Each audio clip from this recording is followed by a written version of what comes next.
Hello friends, one second welcome on I am a chemist. आज हम लोग IIT jam 2008 की पार्ट 2 को डिस्कस करेंगे क्वेश्चन नंबर 11 से। तो ये जो पहला क्वेश्चन है, when 1 mole of ice converted to water at 0 degree centigrade and 1 ATM the work done litre ATM is. तो 1 मोल ऑफ आइस को क्या किया है, कन्वर्टेड किया गया है किसमें, वाटर। ठीक है, आइस टू वाटर। तो इसकी जो वर्क डन हम लोग को नीडेड है, तो हम लोग क्या करेंगे, हम लोग को पता है जो हम लोग की वर्क डन होता है W। ठीक है, W क्या होता है, W equal to minus of P D V, या माइनस ऑफ P। ठीक है, क्या होता है, V of solid minus V of liquid. ठीक है, सॉलिड मतलब क्या है, यहाँ पे सॉलिड मतलब तुम्हारा जो किसका है, आइस की बात किया जा रहा है, और लिक्विड मतलब वाटर की बात कर रहा है। तो अभी जो वॉल्यूम ऑफ सॉलिड है, देखो वॉल्यूम ऑफ जो सॉलिड है ये तुम्हारा कितना है, वॉल्यूम ऑफ सॉलिड तुम्हारा 18 डिवाइडेड बाई इसकी जो डेंसिटी है आइस का डेंसिटी जो तुम्हारा है 0.9 इंटू 10⁻3। तो इसकी तुम्हें वैल्यू आ जाएगा अप्रोक्सीमेटली 20 इंटू तुम्हारा आ जाएगा 10⁻³ ठीक है, ये क्या आ जाएगा, ये मेरा लीटर में आ जाएगा।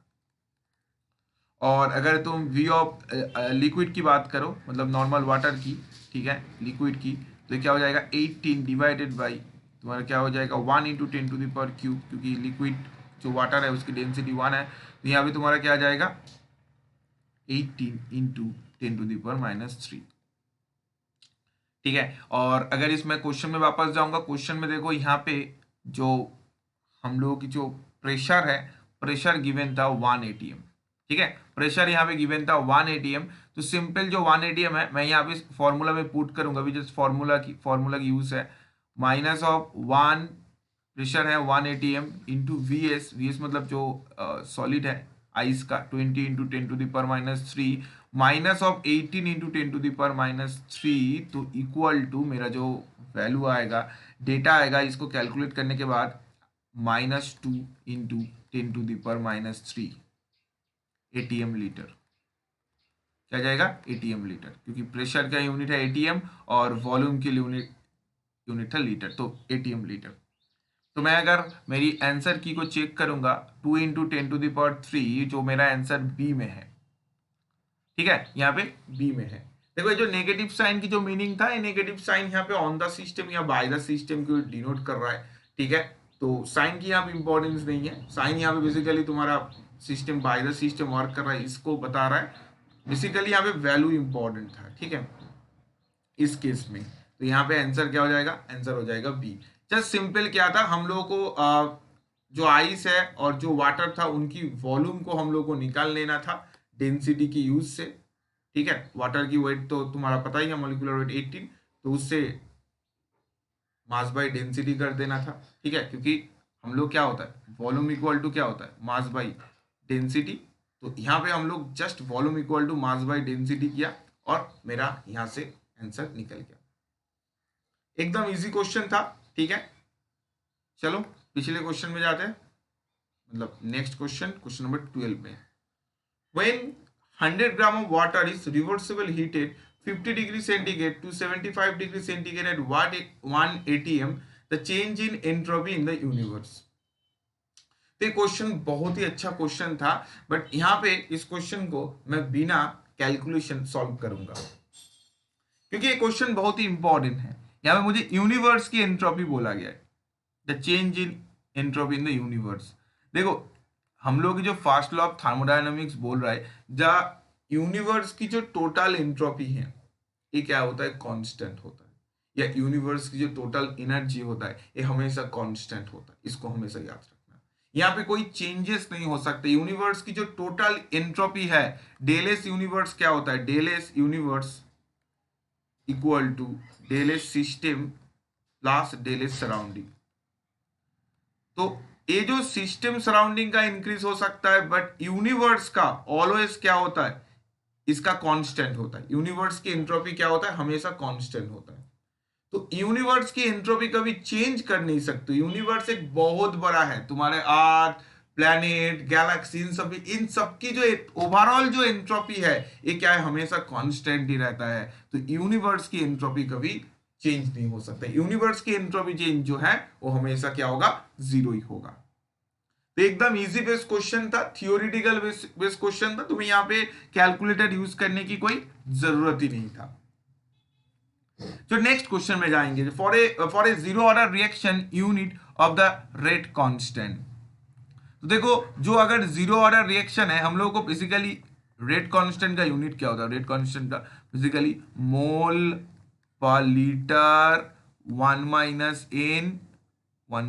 n सेकेंड इनवर्स ये होता है। बेसिकली यहाँ पे क्या है, मोल पर लीटर 1 - n को यहाँ पे इन लोगों ने क्या लिखा, यहाँ पे एम 1 - n सेकेंड इनवर्स की फॉर्मेट में लिखा है। अभी बोला है जीरो ऑर्डर रिएक्शन, तो एन का वैल्यू क्या है, जीरो।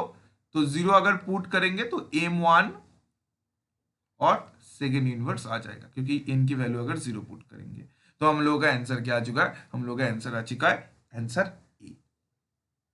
ओके, बिल्कुल इजी क्वेश्चन था। अगर यहाँ पे फास्ट ऑर्डर बोला जाता देन तुम्हारा क्या होता, देन तुम्हारा एम 1 - 1 सेकेंड इनवर्स, तो ओनली सेकेंड इनवर्स आ जाता, क्योंकि 1 - 1 ये क्या हो जाता है, 1 हो जाता है। तो ओनली फर्स्ट ऑर्डर में सेकेंड इनवर्स हो जाता। तो एकदम इजी बेस्ड क्वेश्चन था। जस्ट इसी जो रूल है इसको हमेशा याद रखना, रेट इक्वल टू मोल पर लीटर 1 - n सेकेंड इनवर्स, जिससे तुम्हारा किसी भी टाइप ऑफ क्वेश्चन को तुम सॉल्व कर सकते हो। रेट इक्वल टू मोल पर लीटर 1 - n सेकेंड इनवर्स। इसके बाद हम लोग नेक्स्ट क्वेश्चन में जाएंगे।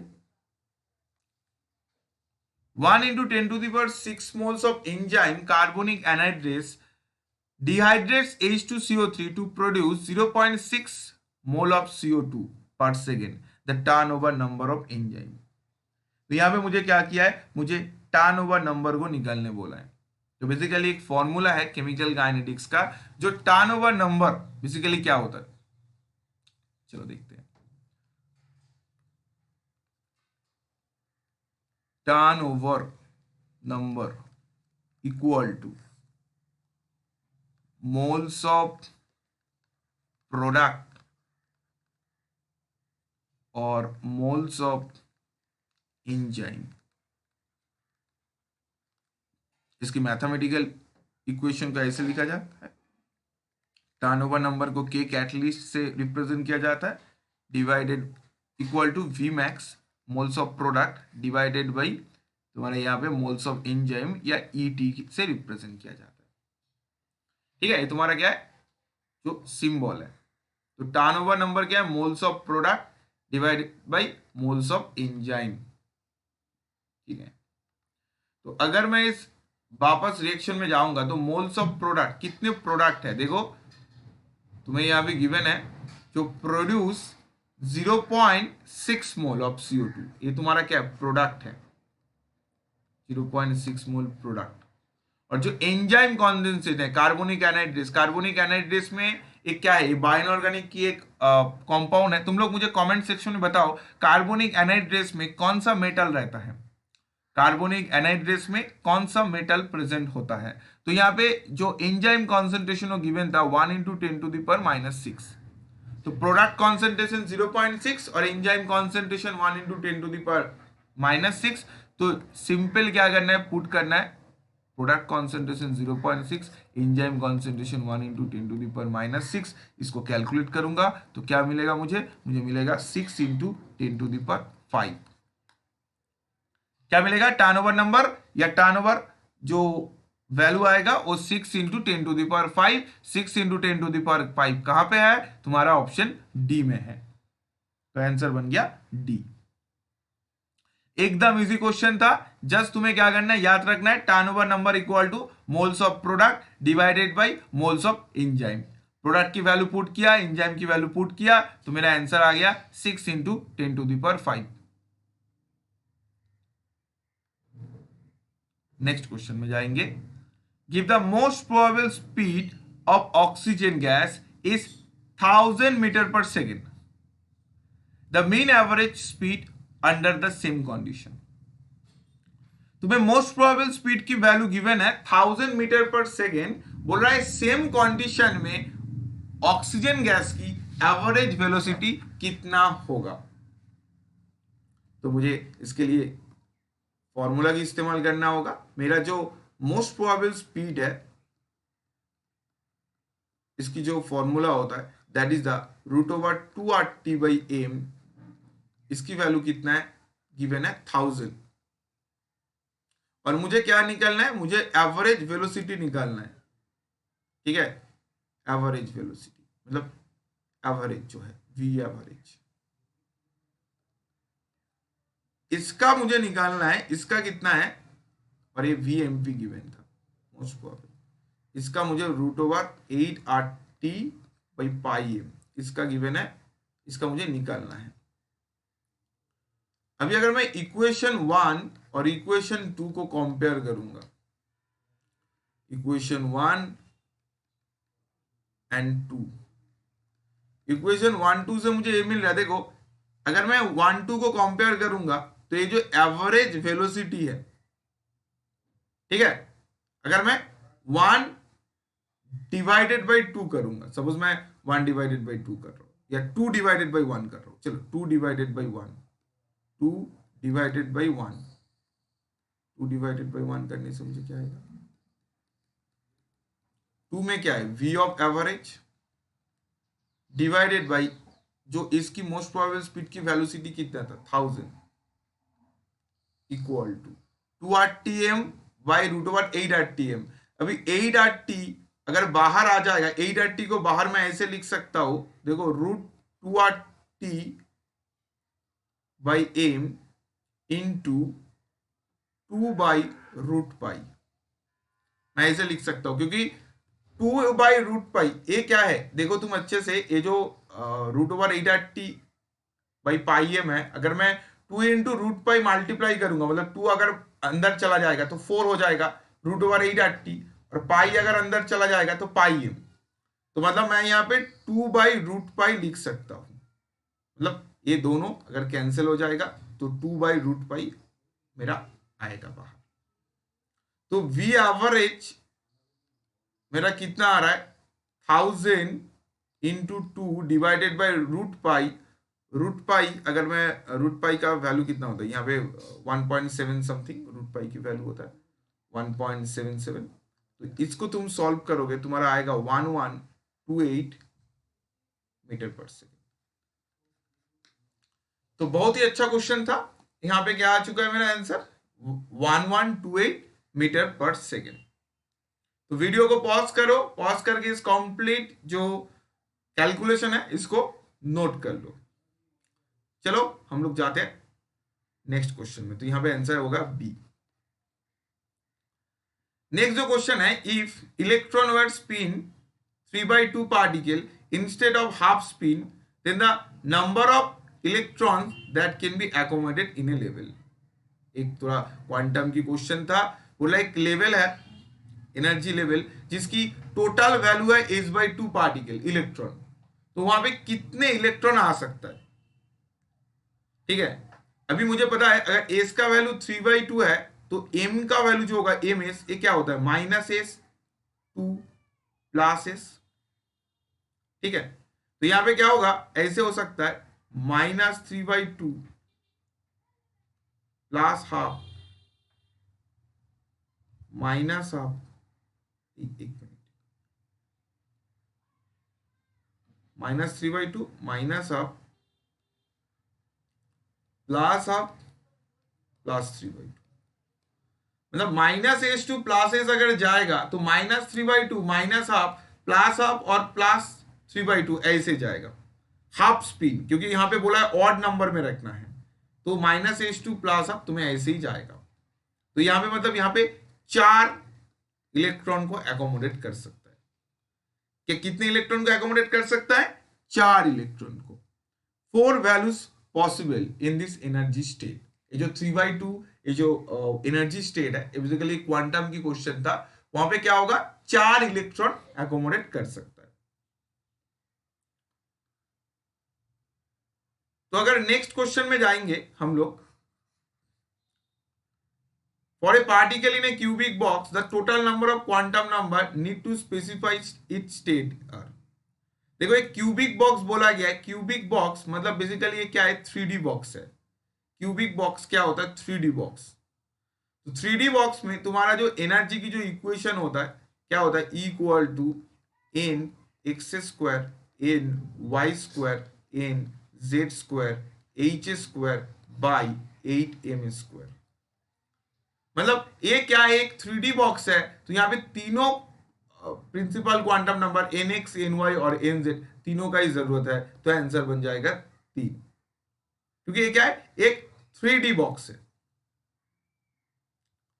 नेक्स्ट क्वेश्चन में अगर हम लोग जाएंगे, that is the maximum number of spaces that can coexist in equilibrium in one component system.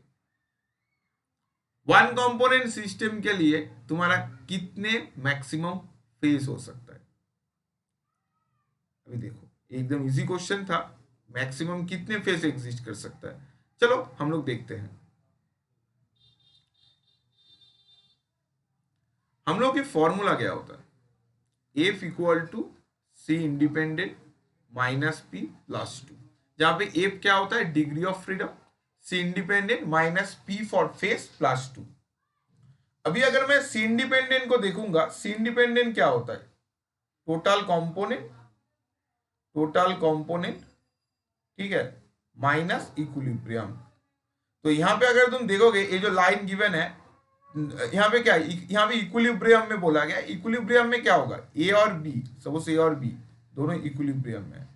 इसका मतलब यहाँ पे कितने कंपोनेंट है, 2 कंपोनेंट, ठीक है, और इक्विलिब्रियम साइन 1 है, तो 2 - 1 कितना हो जाएगा, 1, ठीक है, 2 - 1 कितना हो जाएगा, 1 हो जाएगा। इसका मतलब मैं अगर यहाँ पे पुट करूंगा F equal to C independent की वैल्यू कितना हुआ, C independent 1 minus P plus 2, ठीक है, क्या हो गया, C independent equal to F equal to 1 minus P plus 2, क्योंकि सी इंडिपेंडेंट 1 आ चुका है। अभी यहाँ पे क्वेश्चन में क्या बोला है, क्वेश्चन में बोला गया मिनिमम, ठीक है, यहाँ पे क्या होगा, तो मैक्सिमम फेजेस, मैक्सिमम फेज होने के लिए तुम्हें क्या होना पड़ेगा, जो तुम्हारे डिग्री ऑफ फ्रीडम को मिनिमम होना पड़ेगा। अगर तुम्हारा फेज मैक्सिमम तुम बोल रहे हो, इसका मतलब तुम्हारा जो डिग्री ऑफ फ्रीडम है एफ की वैल्यू को तुम्हें क्या करना है, 0 काउंट करना है। मतलब अगर तुम्हारा फेज इंक्रीज करेगा तो डिग्री ऑफ फ्रीडम डिक्रीज करेगा, और डिग्री ऑफ फ्रीडम इंक्रीज करेगा तो फेज तुम्हारा डिक्रीज करेगा। मतलब डिग्री ऑफ फ्रीडम और फेज का क्या है, इनवर्स रिलेशन है। तो यहां पे तुम्हारा क्या हुआ, एफ की वैल्यू अगर 0 पुट कर दिया तो पी इक्वल टू तुम्हारा कितना आ चुका है, 3 फेज आ चुका है, क्योंकि डिग्री ऑफ फ्रीडम यहां पे मिनिमम काउंट किया गया है। क्योंकि फेज मैक्सिमम है तो डिग्री ऑफ फ्रीडम मिनिमम होगा, क्योंकि डिग्री ऑफ फ्रीडम के साथ फेज का क्या है, इनवर्स रिलेशन है। तो यहां पे मेरा पी इक्वल टू क्या आ गया, 3 आ गया, मतलब आंसर मेरा 3 बन चुका है,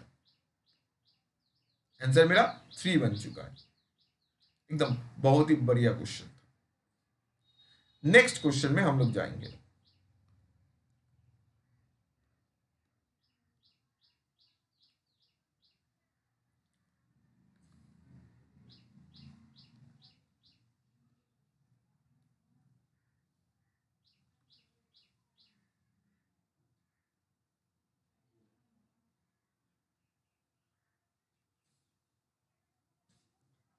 इधर सॉलिड, इधर लिक्विड, इधर गैस, ठीक है। तो अगर प्रेशर इंक्रीज करेंगे, ठीक है, the temperature range over the liquid state is stable. तो अच्छे से देखो, ठीक है, अगर मैं प्रेशर को इंक्रीज कर रहा हूं, प्रेशर को मैं इंक्रीज कर रहा हूं, मतलब जो मेरा लिक्विड स्टेट है ना, लिक्विड स्टेट की परसेंटेज क्या हो रहा है, इंक्रीज हो रहा है। मैं जितना टेम्परेचर इंक्रीज करूंगा ये वाला लिक्विड क्या होगा, ऊपर जाते रहेगा। मतलब मेरा क्या होगा, मेरा जो लिक्विड स्टेट क्या होगा, उसकी स्टेबिलिटी इंक्रीज होते रहेगा। मैं जितना प्रेशर को इंक्रीज करूंगा लिक्विड स्टेट इंक्रीज होगा। मुझे सॉलिड नहीं बताया गया, मुझे लिक्विड बताने बोला है। सॉलिड का भी इंक्रीज होगा, बट मुझे लिक्विड का पूछा है, तो मैं जितना ऊपर जाऊंगा तो ये लिक्विड जोन है लिक्विड क्या होगा, उतना स्टेबल होगा। तो यहाँ पे आंसर क्या हो जाएगा, आंसर हो जाएगा बी। ठीक है, आंसर क्या हो जाएगा, बी हो जाएगा, क्योंकि टेम्परेचर राइज कर रहा हूं तो लिक्विड जोन भी इंक्रीज हो रहा है, और अगर प्रेशर डिक्रीज करूंगा तब लिक्विड जोन डिक्रीज भी हो जाएगा। ठीक है, लिक्विड जोन की स्टेबिलिटी डिक्रीज होगा, तब क्या होगा, प्रेशर डिक्रीज करने से गैसियस जोन अच्छे से एग्जिस्ट करेगा। तो यहां पे ए क्या था, कंप्लीटली फेज डायग्राम की क्वेश्चन था। नेक्स्ट जो क्वेश्चन था, कंडक्टेंस एंड इनफाइनाइट डाइल्यूशन। देखो इनफाइनाइट डाइल्यूशन, अभी मुझे पहले जानना है व्हाट इज कंडक्टेंस। कंडक्टेंस क्या होता है, देखो कंडक्टेंस होता है तुम्हारा basically the movement of ions, movement of ions, तुम्हारा आयंस कितने अच्छे से मूव कर पा रहा है। तो ऑब्वियसली जिसका साइज छोटा होगा, अगर एक स्मॉल आयन होगा और एक लार्ज आयन होगा, तो स्मॉल आयन क्या होगा, अच्छे से मूव कर पाएगा लार्ज आयन से। तो अगर नॉर्मली मुझे देखा जाए जो कंडक्टेंस की ऑर्डर, तो लिथियम प्लस की सबसे छोटा साइज है, देन सोडियम, देन पोटेशियम। तो आंसर ये होना चाहिए था, लिथियम, सोडियम, पोटेशियम। बट यहां पे मेंशन है इनफाइनाइट डाइल्यूशन। डाइल्यूशन मतलब क्या, तुम वाटर ऐड कर रहे हो, क्या करोगे, वाटर ऐड कर रहे हो। अभी अगर वाटर ऐड कर दोगे, देखो नॉर्मल टाइम में तुम्हें पूछा जाएगा तो लिथियम, सोडियम और पोटेशियम होता है, बट ये डाइल्यूशन केस जब आ जाता है ना, यहां पे फेजन्स रूल की कॉन्सेप्ट आ जाता है। क्योंकि फेजन्स रूल क्या है, फेजन्स रूल तुम्हारा बोलता है फाई या polarising power equal to charge by radius. अभी चार्ज तो सबका सेम है, बट रेडियस की बात किया जाए, लिथियम की रेडियस सबसे छोटा है तो उसकी पोलराइजिंग पावर सबसे ज्यादा है, और अगर पोलराइजिंग पावर ज्यादा है तो लिथियम क्या करेगा, ये ज्यादा वाटर से क्या होगा बोलो तो सराउंडेड हो जाएगा, ज्यादा वाटर से सराउंडेड हो जाएगा। क्यों हो जाएगा, क्योंकि लिथियम यहां पे मेरा क्या है, लिथियम मेरा ज्यादा पोलराइजिंग पावर है। तो अगर जब ये ज्यादा वाटर से सराउंडेड हो जाता है, जिसको बोला जाता है इफेक्टिव रेडियस, लिथियम की इफेक्टिव रेडियस बहुत ही ज्यादा हो जाता है इनफाइनाइट डाइल्यूशन में, मतलब जब बहुत सारे वाटर मॉलिक्यूल उसको सराउंडेड घिर लेता है, तो अभी क्या हुआ, इसकी साइज बहुत बड़ा हो जाता है और इसकी कंडक्टेंस उतना ज्यादा नहीं हो पाता है। अभी पोटेशियम क्या है, पोटेशियम की रेडियस ज्यादा है तो उसकी पोलराइजिंग पावर कम होगा, तो उतना ज्यादा वाटर से सराउंड नहीं होगा, तो उसकी कंडक्टेंस ज्यादा हो जाएगा। मतलब आंसर हो जाएगा डी। इनफाइनाइट डाइल्यूशन में मेरा डी हो गया, क्योंकि वाटर ने सराउंडेड करके लिथियम की रेडियस को क्या किया, ज्यादा कर दिया। बट अगर नॉर्मल केस में तुम्हें ओनली सपोज कंडक्टेंस बोला है, ये इनफाइनाइट डाइल्यूशन वर्ड यूज नहीं है, देन तुम क्या करोगे, तुम देन नॉर्मल फैक्टर को मतलब लिथियम, सोडियम और पोटेशियम को बोलोगे। बट जब तुम देखोगे तुम्हारा इनफाइनाइट डाइल्यूशन या डाइल्यूशन वर्ड मेंशन है, देन तुम्हारा आंसर क्या हो जाएगा, रिवर्स हो जाएगा, ड्यू टू इफेक्टिव जो रेडियस कॉन्सेप्ट से। तो आई थिंक तुम सबको ही समझ आ गया। तो कमेंट सेक्शन में तुम लोग बताओ, तुम लोग की अगर कोई भी क्वेश्चन डाउट है। ए तुम्हारा 2008 की पार्ट 2 था, तो अभी तक जो चैनल को सब्सक्राइब नहीं किया कर लो, क्योंकि इसके बाद ही तुम्हारा जो पार्ट 3 है वो तुम्हें मिल जाएगा उसी वीडियो को। All the best, take care and bye bye.